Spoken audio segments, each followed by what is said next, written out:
Because I saw people saying there was a crazy ending to the half, and then the Bears ended up getting a field goal or something. Yeah. That's basically. I don't. So what ended up happening, and this is just from what I could see. Okay, so they throw. So the Bears, they throw it to the wide receiver. Wide receiver runs for a little bit, fumbles. The referee calls it a incomplete pass. He's making the motion incomplete pass, so nobody picks up the ball. Oh. The Eagles assume it's dead. Oh, okay, so no one really gained possession. Nobody picked it up.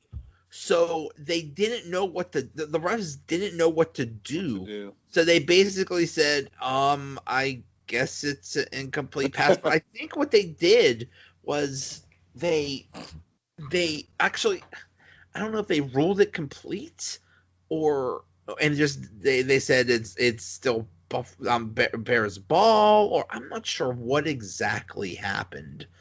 But to me, it kind of looked like the refs just gave, because the Bears ended up kicking a field goal on that drive. They basically gave the Bears 3 points, and that ended up being. I mean, unless it was going to be like a 10-point game or something like that, that was going to be it was going to loom large. This is another one of those games where they're just kicking field goals back and forth. Yeah.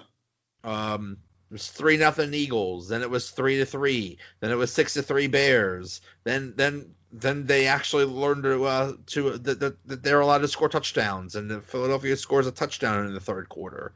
Then there was another field goal. Then Bears score a touchdown. They make it 15-10.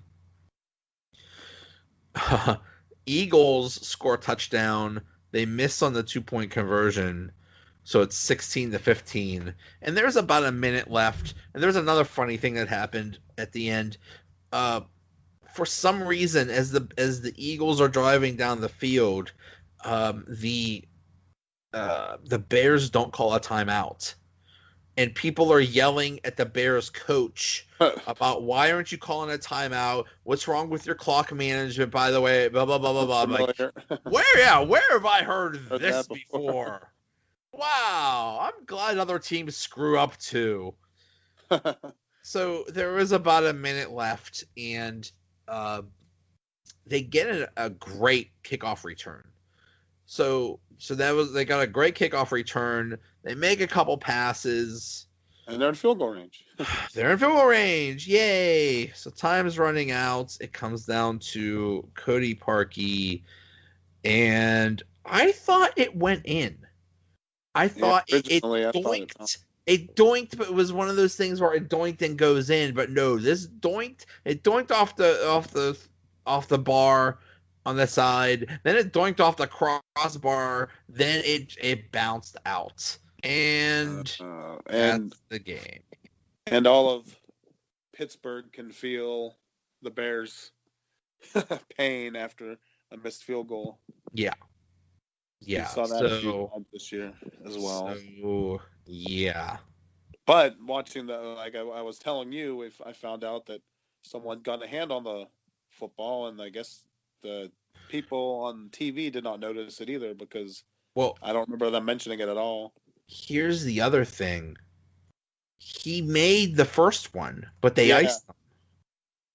They always like to try and take what they consider a practice kick, just to maybe see how the wind is carrying things. So maybe he shouldn't have. Maybe he shouldn't have. Was it I think it was the Bears coach that iced his own kicker. Oh, was it? I didn't know that. No, they didn't have any timeouts. It had to be they were out of timeouts at that point. But either way.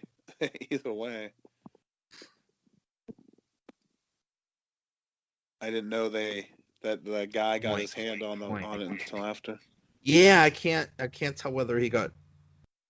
Oh, poor. I mean, man, what a way. Yeah, there's a lot of viral anger going on around there on social media. Best was they replaced the kicker's face with Sandra Bullock from Bird Box. That was my favorite. Not only that, the lower head gives her like a hunchback look. It made it even funnier. I thought that one was pretty good. Oh man, I just oh. Yeah, so, frustrating way to lose. So now it's Eagles and Saints and Rams and Cowboys. And I heard someone say people were crapping on how bad the NFC East is. They have 2 teams in the playoffs right now. So yeah, it just tells you that things can go any way or quickly, or switch in a hurry in the NFL, where teams start off slow. I mean, if you would have told me halfway through the year that Steelers wouldn't be in the playoffs and the Eagles would be, I would have been like, you're crazy. The Eagles look terrible. They looked yes. they look like total like hey I kept saying, hey, Super Bowl hangover, how you doing? That's what it looked like early on, but sometimes just got to sneak in and you can do some damage. The fun thing that fans of other teams like to say is, hey, 7-2-1. How you doing? Yeah. What happened? It's 7-2-1. You didn't make the playoffs. Like, yeah, okay. These were Ravens fans that were telling me this. Like, oh yeah, well, where are you? But now we're both watching. So. Yeah. Nobody wants to play the Ravens in the playoffs. Well. Except the Chargers. Because they played them once already, and they probably knew that they'd have a good chance of coming up with something to stop that, because it's not like they were doing anything spectacularly complicated or tricky. Right. So just got to stop that run. All right. Well, the next weekend is one of my favorite weekends, but usually it's just it's just the wild card games, and sometimes they're duds and stuff. But really, this is my real favorite weekend next weekend, the divisional playoffs, and it's just football goodness. Yeah, I mean, it's, if you like the sport, it's usually fun to watch these games, and if there's some teams you can root for or against, it makes it that much more fun. Yep. So, all right. So we'll talk.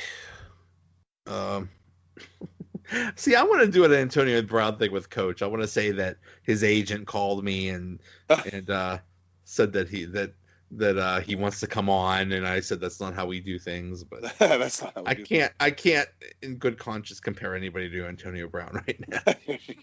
You just can't do it unless Coach runs around in a hippo mask. Then okay, there you go. All right, man. Or he flies in to do the podcast on the helicopter. Yeah. Oh, speaking of which, I'm giving away that bobblehead of Antonio Oh yeah. Brown. That's what.